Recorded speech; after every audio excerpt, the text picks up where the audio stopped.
और इस बार हम लोग 3 चरणों में ये परीक्षाएं कर रहे हैं। और ये परीक्षाएं जो हैं वो पहली है एनटीपीसी कैटेगरीज की, दूसरी है आइसोलेटेड एंड मिनिस्ट्रियल कैटेगरीज में, और तीसरी है लेवल 1 कैटेगरीज में। और हम लोग इस परीक्षाओं में, इन 3 परीक्षाओं में जो 3 अलग अलग उसमें हो रही हैं चरणों में, उसमें कुल मिला के हमारे साथ 1,40,000 रिक्तियां हैं। और उन 1,40,000 रिक्तियों के में हमारे पास कुल रजिस्टर्ड कैंडिडेट जो हैं वो 2,44,00,000 हैं। तो ये एक बहुत बड़ा चैलेंज है जो आप देख रहे होंगे कि इतने बड़े लेवल पे हम इस एग्ज़ाम को करा रहे हैं। और कोविड की सिचुएशन में ये एग्ज़ाम कोविड के मातहत हो रहा है, क्योंकि कई परीक्षार्थियों की भी चिंता थी और कई उसका भी ये था कि भाई ये कितने दिनों तक आप इसको होल्ड कर रहे हैं। तो फाइनली हमने इस चैलेंज को लिया और इस चैलेंज को हम आगे बढ़ा रहे हैं। तो कुल मिला के हमारे पास जो मैंने आपको बताया, जो पहला इम्तहान हो रहा है वो है आइसोलेटेड एंड मिनिस्ट्रियल कैटेगरीज का, जिसमें स्टेनो, टीचर्स, ट्रांसलेटर्स आदि हैं। इसमें हमारे पास कुल वैकेंसियां हैं 1663 और कुल कैंडिडेट जो अपेयर जिन्होंने रजिस्टर किया अपने को वो हैं 1,03,000। उसके बाद दूसरी कैटेगरी जो है वो नॉन पॉपुलर कैटेगरी, जिसको हम एनटीपीसी कहते हैं, आप लोग भी उसको एनटीपीसी के नाम से जानते हैं। उसमें station master, guards, office clerks, commercial clerks, ये सब लोग हैं। और उसमें कुल नियुक्तियां होनी हैं 35,208 पदों पर। और हमारे पास जो रजिस्टर्ड कैंडिडेट हैं वो हैं 1,26,00,000। और पहली वाली परीक्षा जो है आइसोलेटेड मिनिस्ट्रियल कैटेगरीज की, वो हमने 15 दिसंबर से 18 दिसंबर के बीच में उसको रखा है। और जो नॉन टेक्निकल पॉपुलर कैटेगरी का एग्जाम है, इसको अभी हमने 28 दिसंबर से शुरू करना है और मिड मार्च तक ये जाएगा, क्योंकि आपने देखा है 1,26,00,000 कैंडिडेट हैं, तो ये लंबा पीरियड चलेगा।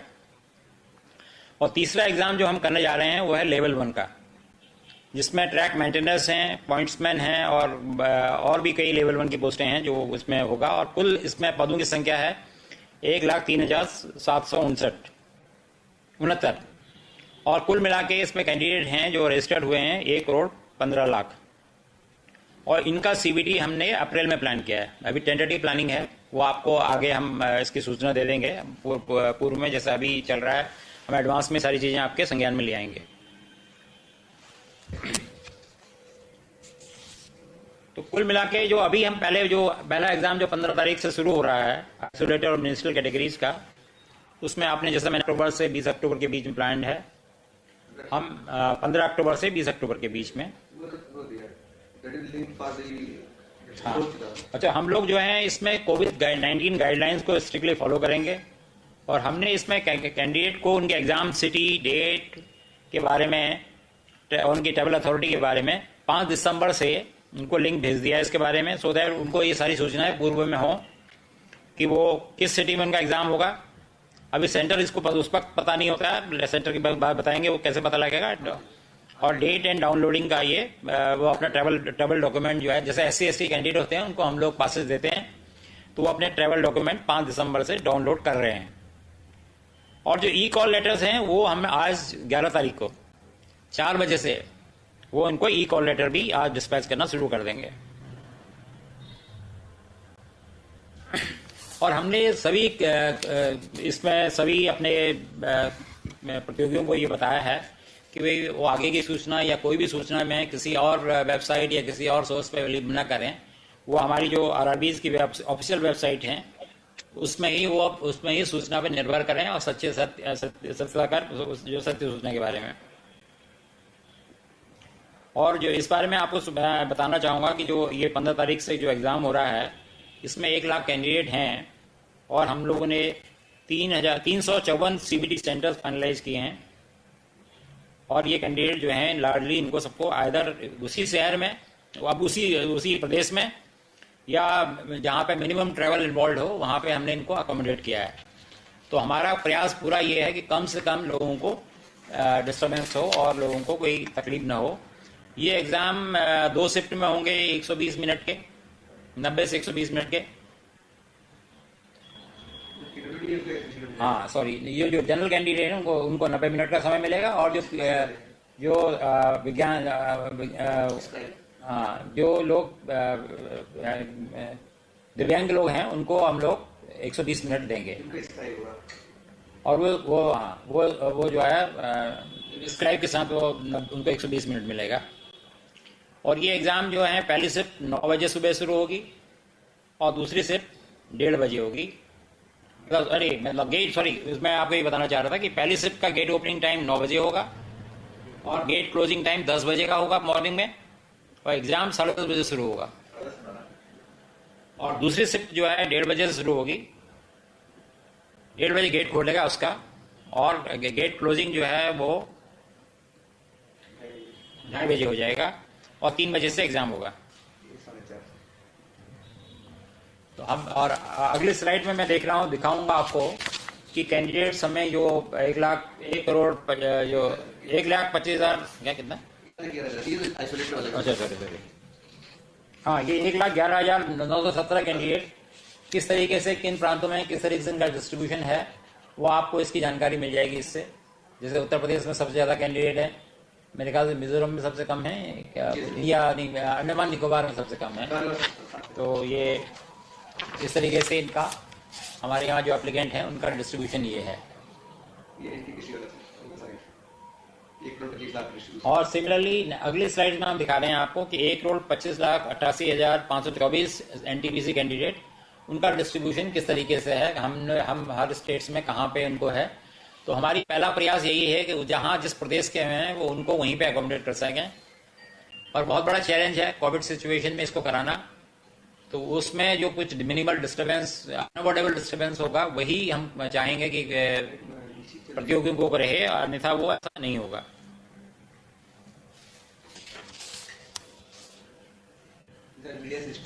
ज्यादा हम कहीं पे, यहाँ पे हम तो मैक्सिमम ओवरनाइट जर्नी का रहेगा कि उनको एक ओवरनाइट जर्नी मैक्सिमम करनी पड़ सकती है। फीमेल और पीडब्ल्यूडी कैंडिडेट जो हैं उनको हमने कोशिश किया है कि वो अपनी होम स्टेट में ही अकोमोडेट हो जाएं। तो जो लोग दिव्यांग लोग हैं या जो महिला प्रतियोगी हैं, उनको हम लोगों ने उनके गृह प्रदेश में ही समायोजित किया हुआ है। और जैसा मैं पहले बता चुका हूं कि कुछ अनअवॉइडेबल इंटर स्टेट मूवमेंट होगी, क्योंकि वो जिस तरीके से डिस्ट्रीब्यूशन है कैंडिडेट का, उस वजह से कहीं पे ऐसा रहेगा फैक्टर कि कहीं पे ओवरनाइट जर्नी लोगों को करनी पड़ेगी। और हमने इस मामले में ये कोशिश किया है कि रेलवे की सुविधाएं सदस्यों को मिलें। और जहाँ पे हमने अपने जो ट्रांसपोर्टेशन डायरेक्टरेट है उनको उनकी ट्रैवल रिक्वायरमेंट उनको बता दी है, और जहाँ जरूरत पड़ेगी और जहाँ पे वो फिजिबल होगा वहाँ पे हम लोग स्पेशल ट्रेनें उनके लिए चलाएंगे। हमने सभी चीफ सेक्रेटरीज को स्टेट्स में उनके इस संज्ञान में इस बात को लाए हैं। हमारे अध्यक्ष महोदय ने उनको लिखा है कि वो जो हमारे आरआरबीज हैं, जो रेलवे रिक्रूटमेंट बोर्ड्स हैं, जो रेलवे भर्ती परिषद हैं, तो उनको वो उचित वहाँ लोकल एडमिनिस्ट्रेशन को ये आदेश दें या उनको ये सुझाव दें कि उनको उचित सपोर्ट दिया जाए, और वो उनको, जिससे कि स्मूथली ये एग्ज़ाम कंडक्ट हो सके।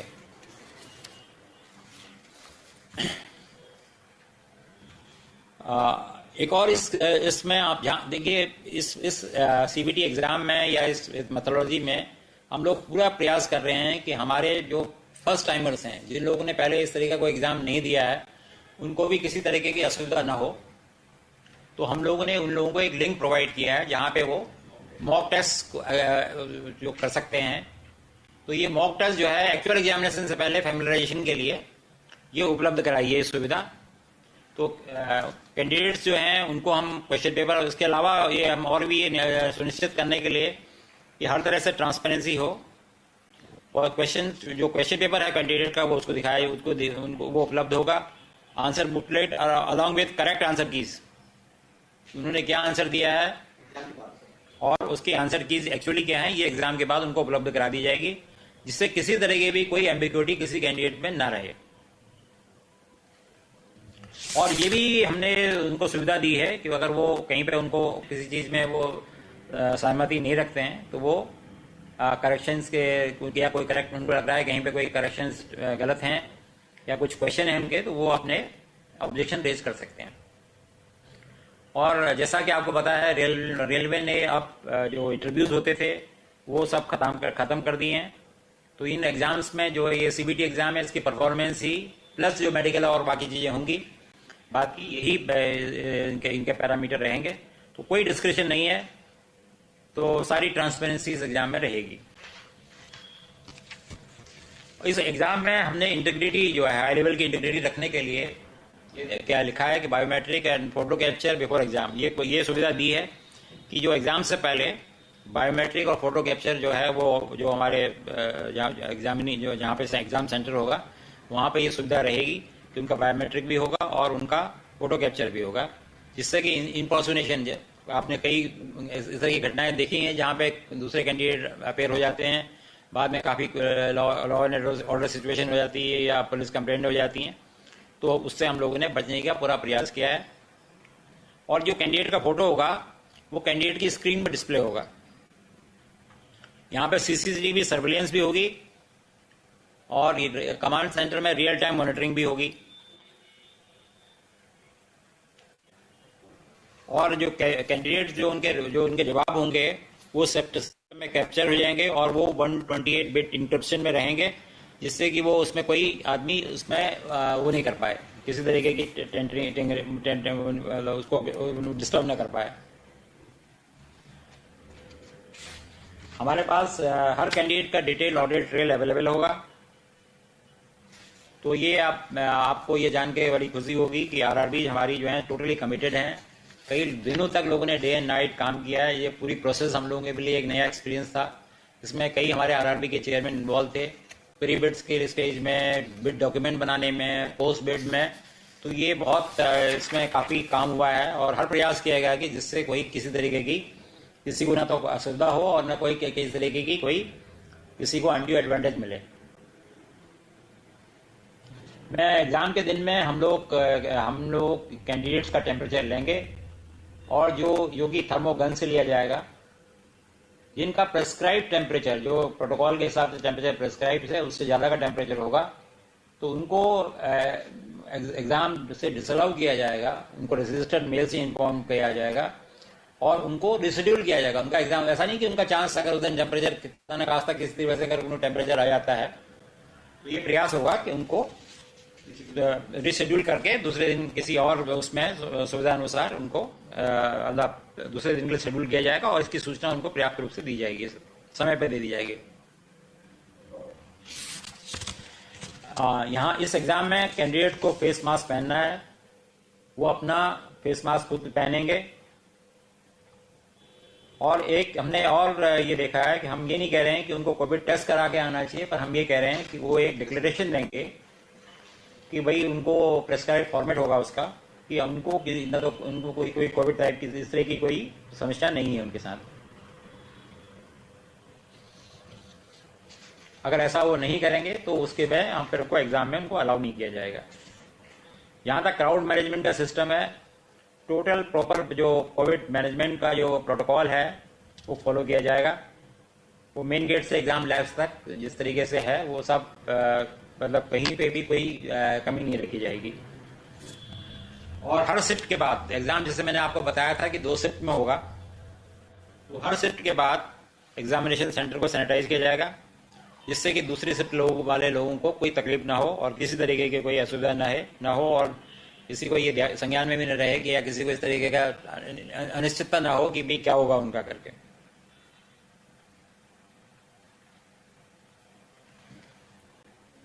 तो इस तरीके से हमने जितने भी रिलेवेंट प्रोटोकॉल्स हैं